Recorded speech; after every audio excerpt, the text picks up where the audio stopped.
kind of just as a martial artist, as a way of testing myself. Like, can I do this against a stranger? I don't know, in a strange setting. And that was why I did it. And I ultimately became a police officer. I've been a police officer for about 18 years. And training jiu-jitsu was probably the single best thing I ever did in my life to make that job easier. Prided itself on like there's no rules, and there were very few rules in the first one, but it gave you a pretty good look at what a fight between two people would look like with very limited rules. But there were some like unwritten rules in the UFC that I found out in the real world. There were some variables to jiu-jitsu that I had to kind of think about and put in, and we're going to talk about some of those things. And Professor Trevino does a really good job of kind of showing y'all, hey, there's a sport, and like the sport helps us get better at the art, but then there's like real world application and kind of finding the balance between those two things. The fight, right? Like we're both engaging in this fight, we're both willing to engage in this fight, and that's the rule set. Outside of here, I don't like engage and fight with people for social reasons. I'm like, if someone puts their hands up and they want to fight over something stupid, like I'm not going to get in a fight with that person. I don't fight over trivial things. Like I'll fight to defend myself, I'll defend other people, but I'm not just going to like engage in that. So the first question is always like, well, okay, then how do we disengage from this situation? Walk away, run away. Okay, but there's a problem if I'm here close to someone with just like, all right, I don't want to be here anymore, and walking away, right? Like that can go bad. I'm turning my back. I don't know if he has weapons, things like that. So there's this thought of like, all right, I'm here. I don't want to engage in this fight. How do I get to a position where I can disengage if I'm in a situation where I can? There's no one else here I need to protect. There's an exit available to me, and I don't have to engage in this situation. So if you look at street fights, if you look at things, there's a lot of patterns that start before a fight starts. If he's going to punch me in the face, what do you think some of the signs I'm going to see in him before that happens? Y'all know. Sorry, Bladed, right? Normal people stand talking. So I see someone blade, right? What else? Checking your surroundings. Target glancing, right? I'm like, hey, is anybody about to see what I'm about to do? Yeah? What else? Grooming. Fist punching. Right? Fists, right? I start making those fists. I blade my stance. I look around. What else? Grooming. What's grooming? Fixing her hair. Okay, like kind of nervous energy we're dealing with. Like, I'm thinking about doing this thing. All right, so there's cues to it, and if you're paying attention, like Hoist Gracie famously says, it's not a sucker punch, you're a sucker. So you're standing there, arms reaching this person, and they're doing all these things, and it's like, well, yeah, they were about to hit you, and they showed all those cues that they were about to hit you. So, managing distance, right? Like not letting people get within arm's reach is a big part of it. It's not always realistic that you can do that. And when we start getting into like, all right, I'm seeing all these signs, I'm doing these things. Most people are right-handed. Most people are going to blade that direction. So if I can kind of pick an angle to be at, it's going to be over here, right, away from that. I don't want to be standing right where I'm going to catch that thing, right? So like hands being up, trying to control distance, realizing I'm not able to control distance or he's closing that distance, getting behind him. This is a safer place to work from, okay? I'm very safe from strikes back here. So all I'm doing, right, hands are up. As I realize I'm not able to control that distance, I'm finding that elbow in the front and I'm pushing it out of the way, and then I'm achieving a clinch. I'm looking for that far arm with both hands, and I'm tracing down until I can find the wrist. I'm not just trying to find the wrist out in the middle of the ocean here. Trace down, find it. I'm pulling the elbow and pulling the wrist and pulling myself down right here. Okay, this is going to be the first step, is get to a position where I'm less likely to be injured, I'm less likely to be hurt. So we're here, shift, hand, shoulder, wrist, create an angle. Now I'm pulling everything over here, and I'm working from here. Questions on this?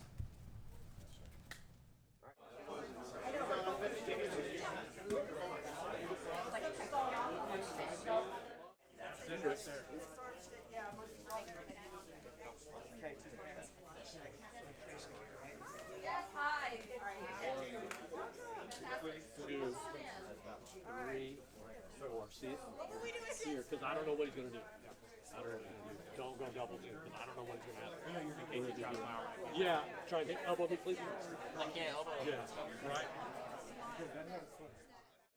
Yes. Yes, grabbing and sliding. That's why the trip to trap sucker always right to try something.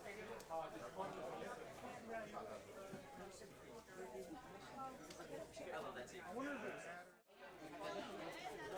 Wrestling has a lot of use of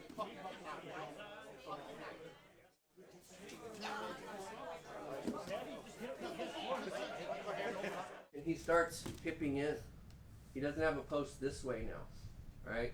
So we're just setting this person down backwards.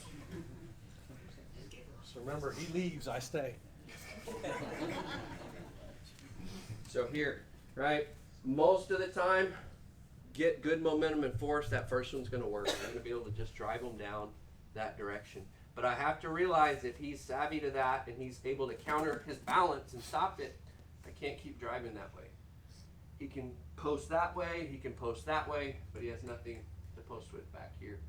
So I shift a push that way to a pull this way. Now how they land, people are going to react different. Some people will try and turn away, some people will try and turn in, some people will try to go belly down. So don't worry too much about how they land in this position.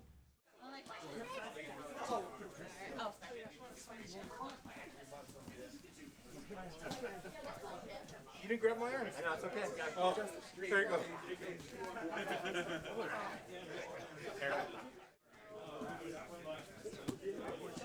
No, I'm trying to figure out. You need to block his feet. Face out.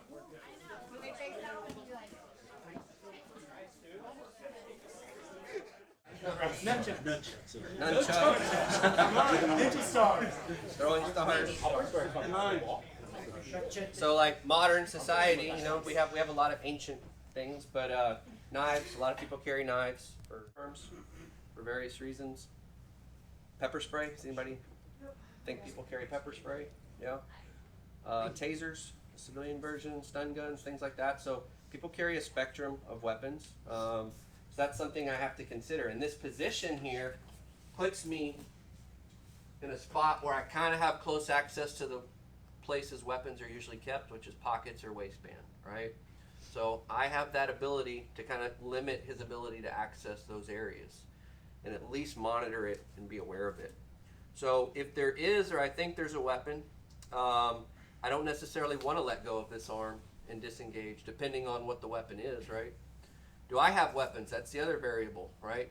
Do I have the ability to access whatever I have and kind of winning that race? Because in gunfights, ties are really bad. So like, when I let go, you're gonna go for your gun, okay? Like, this is not good.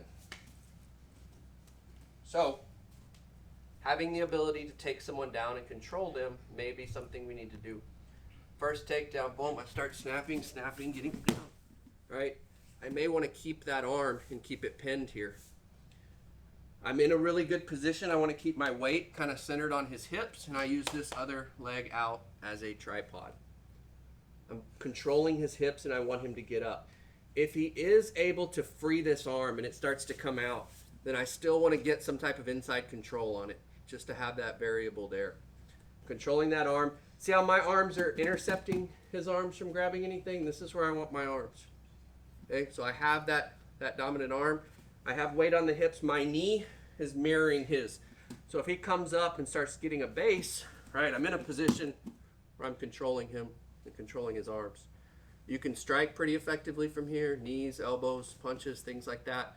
But the important thing is I maintain control and I maintain inside position in relation to the hands.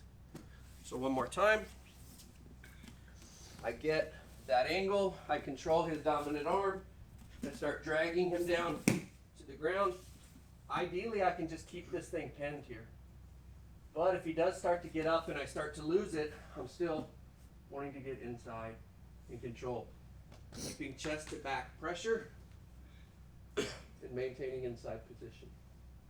Questions on this? I got you.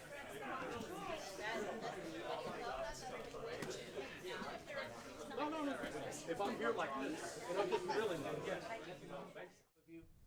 So for more street application, just finding hooks. And now I have inside position on the arms and I can flatten someone out. Really good position again. I have the ability to keep my arms on the inside. If he tries to get up or grab anything, it's really difficult to do. It's pretty terrible to be here.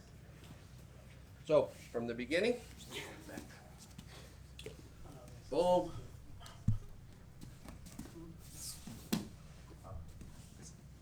He gets up, we get hooks, we get inside, we flatten out. We control, get our weight back, get inside position. So kind of a pathway from standing position to get the back, to get them to the ground, to get to a dominant position where we can strike effectively, we can apply strangles effectively, we can control position effectively, and control their arms. One more time. I have a question. Question. So you're bailing on the underhooks to flatten and then re-engaging? It's situational dependent. I get here, boom, I get over, and I get here. If he's like completely flattened out and not getting up, I'm not going to do any of this. All right, I'm just going to maintain position.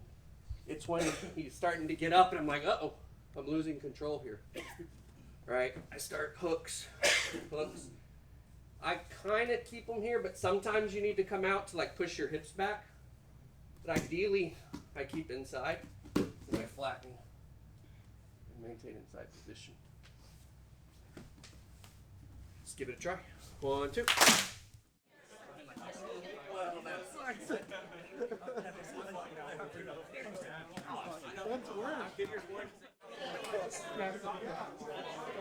I don't want that kind of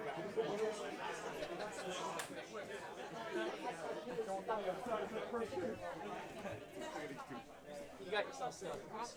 Yeah, so with this. What was that? One more time?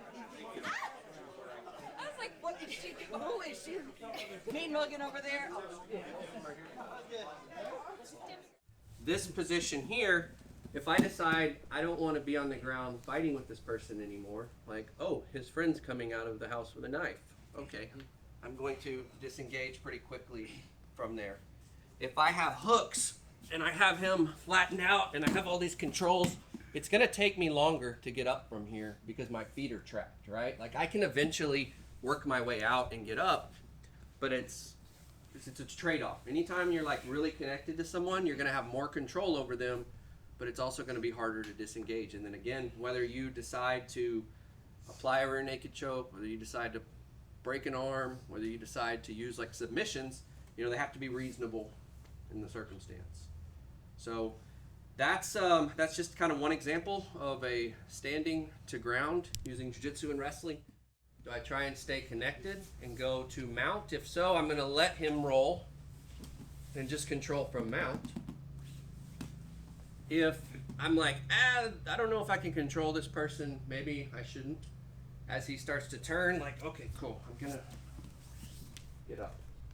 So if you want to keep control, you can either try and force them back flat, or you can accept that they're rolling over and go to like a mount control system, or you can just disengage. Now, what you don't want to do, we have a funny phrase of just stand up, but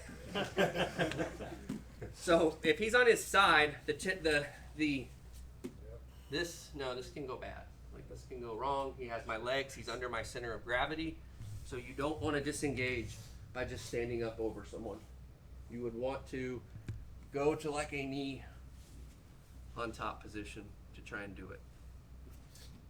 Anything else? Here, I grab a collar tie. Now what I'm going to do is move myself out of the way and snap them down. There's a lot of different variations. We're going to start really basic with it. So I'm here, my hands are up in my workspace. I come in, I grab a collar tie. And I don't want to control the base of the neck. The most common mistake is grabbing the base of the neck and trying to control someone by that. They can resist that very easily. I want to find the sweet spot right underneath the crown of the head, and I'm snapping down. Now, depending on people's athleticism, balance, things like that, some people will face plant and go completely down to their stomach. Some people will kind of be able to keep their balance more standing. Some people will go to hands Some people will go to elbows. So there's a lot of different responses based on how effective your snap is and how athletic they are. But at very least, you're going to break their posture down. So very simple. We come in, we establish a collar tie. The elbow is going towards the sternum. If I just grab someone's head, then I leave a lot of space for them to come in and grab me and do bad things to me. So when I grab that collar tie, I have that angle. I control here, snap the head down. Questions on this? Was you want to push with that elbow? Yes, so we'll get into that. A little more advanced is kind of playing with their balance and then snapping them down. What is Steven doing or not doing that makes you choose this? So there's a lot of context that could go into it. But essentially, I'm kind of in that contact range. I'm still at this angle over here. And it could be like, yeah, it looked like he's about to throw a punch. It could be because he's lunging in to grab me. It could be a lot of context depending on the scenario we're talking about. But I still want to kind of maintain this spot. I want to get a clinch. See how this hand's kind of like navigating that spot here? I don't want to hang out here in a striking context.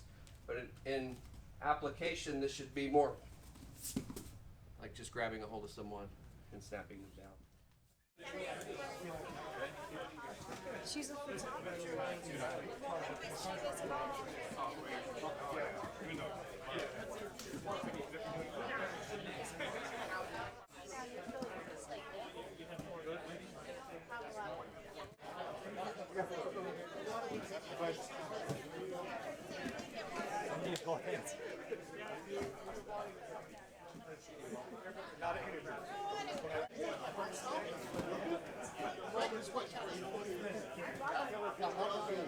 Down, right? So make sure you're using that connection and not just the weight of your arm. Secondly, like we talked about in the last block with kind of the push-pull concept, if I push into someone, what are they going to do? They're going to push back, right? That's kind of instinctive. When we get pushed off balance one direction, we instinctively want to correct our balance. So if I push and then pull, I'm probably going to have a better result on someone bigger, more athletic, again, with the idea of using their energy against them. So get that collar tie, plant your base, give them a little push, and then as they come in, do the snap down. So this can be pretty nasty. So be careful with your training partners, because if you get a really good pull or a really good push and then a really strong pull, that's where people face plant pretty hard. So do it slow, do it controlled. You can start just like I did, this slow. Hey, push, pull, right? And I can start getting the idea of what we do. And we don't have to go from 0 to 117 right off the bat. So start slow, be aware of your surroundings, and try it out. Questions? Barrier stopping him from getting to me. So that elbow connecting to his shoulders is definitely a part of it. And then I'm pushing with it, and then I'm pulling and connecting it down. Professor Joyner, what are you doing with your other hand, that free hand? So it's making sure that the computer doesn't get Reset? turned off. Yeah. Right. If I don't want to get a lot of connection and control, and I just want to disengage from this situation, now come around to the hips, create an angle, and use that as an avenue to disengage. Pretty simple, pretty easy. One more time. Here. And get up. Questions? So when you pull it, you holding it down? Yes. So I break his posture, right? I use that pull, and then I'm still heavy on that head. It's not until I kind of let go to start finding another post that I'm relieving that and circling my hips to get around here. Now, does it look like I could strike effectively from here? Oh, yeah. Right? So like if I need to buy some extra time, obviously you're in a position. Right? Knees. Knees. Kicks. So obviously, again, context dependent. You're in a really dominant position to strike from, and if you need to do that to give you more of a reactionary go. So, is it wrong to go down, like when you go down to your knee, as opposed to just staying on both feet? So part of it will depend on how hard they go down and how far. Because like we talked about, some people may stay on their feet and just their hands touch the mat, right? They start going down to there. Some people, it'll be both hands. Some people it'll be elbows, right? And some people will go completely flat. So if they go flat, I'm gonna have a hard time if I stayed standing with like keeping some type of control or connection. So it's one of those things I just kind of feel as they're going down, and I'm kind of adjusting with them. So if they stay standing, I'm probably gonna stay standing. If they go knees, I'm probably gonna go knees. But I do want to stay higher than them slightly. Thank you. So he's bigger and stronger than me. So I got him down, right? And I'm trying to get away, but I know he is going to run after me. Is that when I do want to strike a little bit more? That might be a reasonable time to do it. Yeah, like hey, if I let this person go, we're going to be right back into what just happened before, leading up to this. So, depending on distance, depending on how fast you are, how fast they are, right, are all going to kind of influence what's reasonable to do. You know? You advance your position, you damage at every step of the way. Not only physically, you hit someone, what is that? It resets the computer, right? So everyone has a plan until they get hit in the mouth, like Mike Tyson says, right? It's true. You have lots of things you're thinking about until you get punched. So strikes can be an effective way to create opportunity to do those things. And from there, you're not really connected. You're not really worried about getting dragged down into a bad position with them. Let's give it a try. 1, 2. What are we doing? We're getting a collar tie. We're getting a snap down. I'm coming to a front headlock position. So one knee comes down. The importance is distributing my weight right here. Right? This is what's going to hold someone down effectively, is distributing my weight right here. So I'm finding my shoulder in that spot there. One knee is down, one knee is up. I want to connect a gable grip underneath there. And I'm going to collapse his arm across. So I'm getting a gable grip, and I'm using it to push his arm closer to his neck. From there, I switch to this grip. Yep. Practice it. Good. Gable grip, bottom hand comes over and grabs the wrist. So snap, get that grip, switch, and then I baseball slide my foot across his hip, and the other one goes across his body, and I'm crunching in to finish the choke. Established control, getting heavy on his head.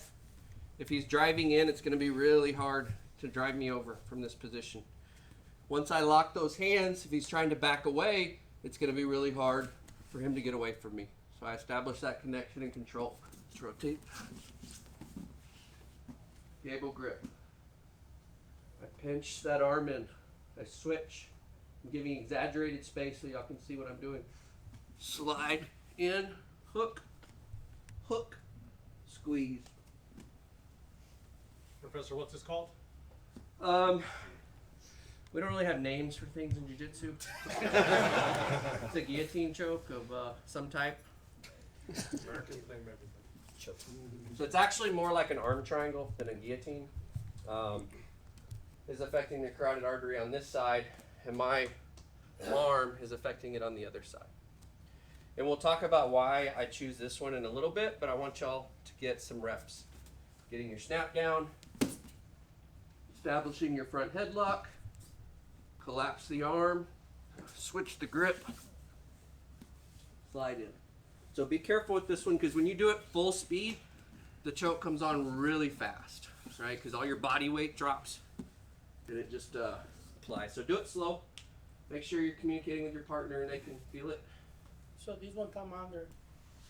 The one on top is gonna be like this, not like that, right? Anything else? Yes. Victoria. Do they have to worry about the chin positioning? I think on the chin tuck. So this is, if it were a neck guillotine, Yeah. then I would need to get under his chin, right? So if he tucks his chin and I can't get under it, that would stop me from doing a normal guillotine. This one, because it's a head and arm, I don't need to be under his chin. So he can tuck his chin, he can protect his neck. It's not stopping what's happening on the outside of his neck, because it's not that type of move. So here,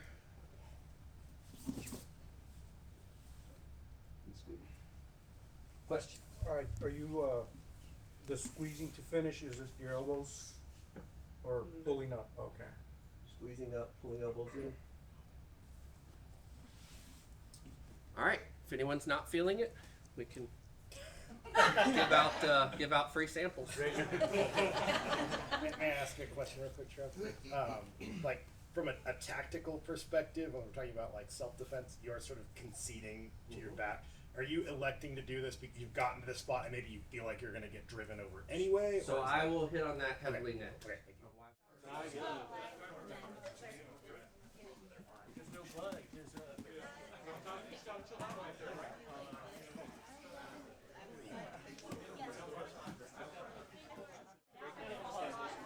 Now this is gonna be your sticky hook. Now, do a little crunch. This is going to be your sticky hook. So, a little crunch, right? You got a little crunch like this. The point of my grip is pushing these two things together. A lot of you are ending up kind of more at an extreme angle or more underneath them and not necessarily affecting it. So make sure you have that angle right here. Okay? So to Jeff's question, normally guillotines are kind of a technique of last resort rather than first resort. And the reason is, like if we're standing and I snap him down and I get, let's say, a head and arm guillotine and I sit to my butt and I'm trying to finish it and it doesn't work, he defends it. Okay, now I'm in a really bad position. On bottom, in my ability to work out, I'm gonna have to do a lot of things to deal with that. So a lot of times guillotines are like, why would you voluntarily put yourself on your back underneath someone?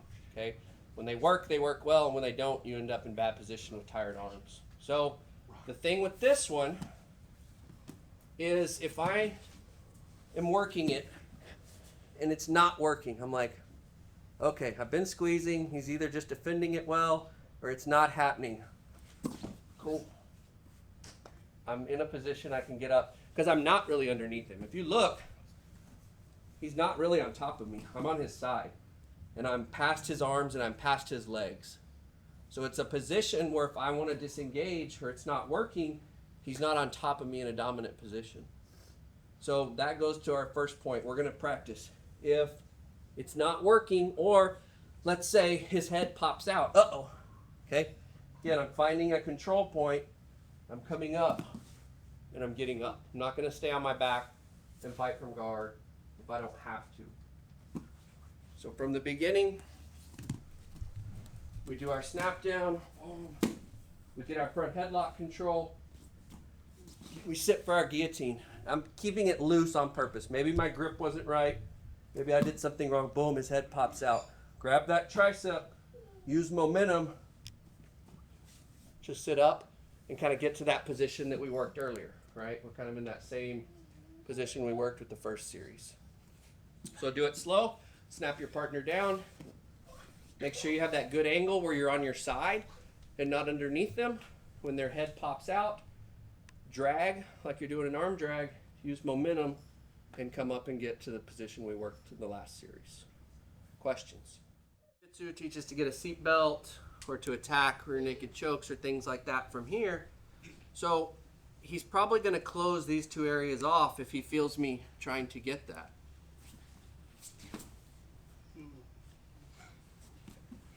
So we can combine these together. From this same position, a lot of my traditional attacks are going to involve getting a seatbelt grip here. If he's trying to deny that, or he feels me trying to get a hold of his neck and he's more tight and closed off, then I'm switching to that front headlock position. I'm getting that same grip we got, sitting and finishing the guillotine. So all things we've done is just combining them together. So start with the first, review that system, getting past the arm, getting to the back, getting to turtle, work around to the side, and then now when you go to get a seatbelt or you go to attack the neck, your partner is going to defend that, and we're going to switch back to this one. Questions on that? All right, let's give it a try. 1, 2. Got a question, Nelson. Yes. I always struggle with getting that 45 from the standing, that back clinch, like the entry point. I'm always struggling to get on that 45 because I often find them, they're trying to mirror me as they should be. Context, right? So it's a good question. When we start out in training in class, right, again, like we start on even footing and like it's a fight to get angles. Right. So it's a really difficult fight to get angles when we're both in front of each other and we both know the other person wants angles. In the context of someone that's like thinking about punching you, it's probably going to be easier to get like a slight angle and move off to the side. So yeah, like wrestling, all of this stuff is really difficult to do, right? It's like a game of inches. And fighting for those little angles and those little level changes is like really difficult when someone is just wrestling. It's a lot harder when someone's raining punches on you over and over again. So academies matter. Academies matter. There are sport academies out there. They're phenomenal, amazing. People there are amazing. First time some of those guys get punched, hopefully they put on the gloves in their private time and train, but more often than not, they're training that awesome back take, you know, whatever, some leg lock. Try it. See what happens in fight sim. You'll see. There's a difference. So I think it's important that you train with the gloves throughout your journey and make sure that you understand what Jiu-Jitsu was. Notice I said what it was. Because today it's about sport and world championships and medals and a lot of that here. That's not what we do here. Okay. We're a self-defense academy first. Sport is secondary. Cool.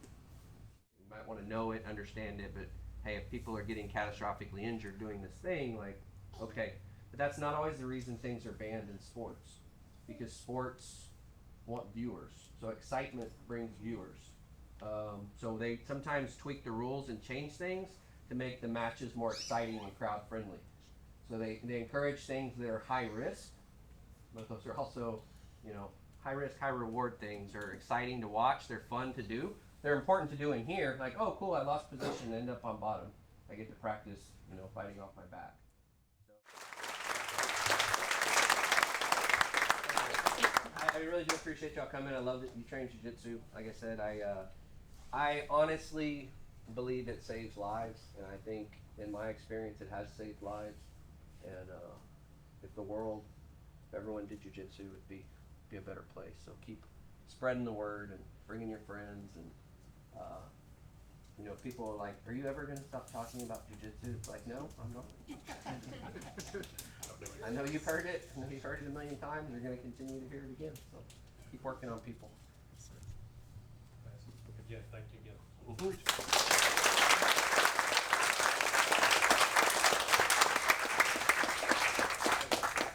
Today, so hopefully you had some fun. Appreciate everyone coming out. Again, he was my first person to have for this seminar series. Actually, the next person that'll be teaching next is bald dude over there, Jeff. He'll be bringing Jeff. If you don't know, Jeff owns Don't Clap for me. That's why you're bringing him in. Cheap. Travis, trust me, he's good stuff. He owns the Krav Maga school, that fake dojo stuff. Anyway, no, he's going to show you some other avenues and things that he does. And I always enjoy it whenever we do fight sim or we talk about different positions and striking and wall work and everything. Again, I'm a lifelong learner. I want to continue to learn every little thing, even little details, right, that I can hopefully spread later on. So Jeff will be the second seminar. I'll get the date up. Again, free seminar for y'all. I'm covering the cost just to make sure that, you know, we explore and expand and get smarter and all that good stuff. More violent. And Right. he owns 6 belts. Yes, he has 6 Jiu-Jitsu belts. I don't know. He buys them off eBay. All right, guys. That concludes today. So I appreciate y'all coming out. Okay? Thank you.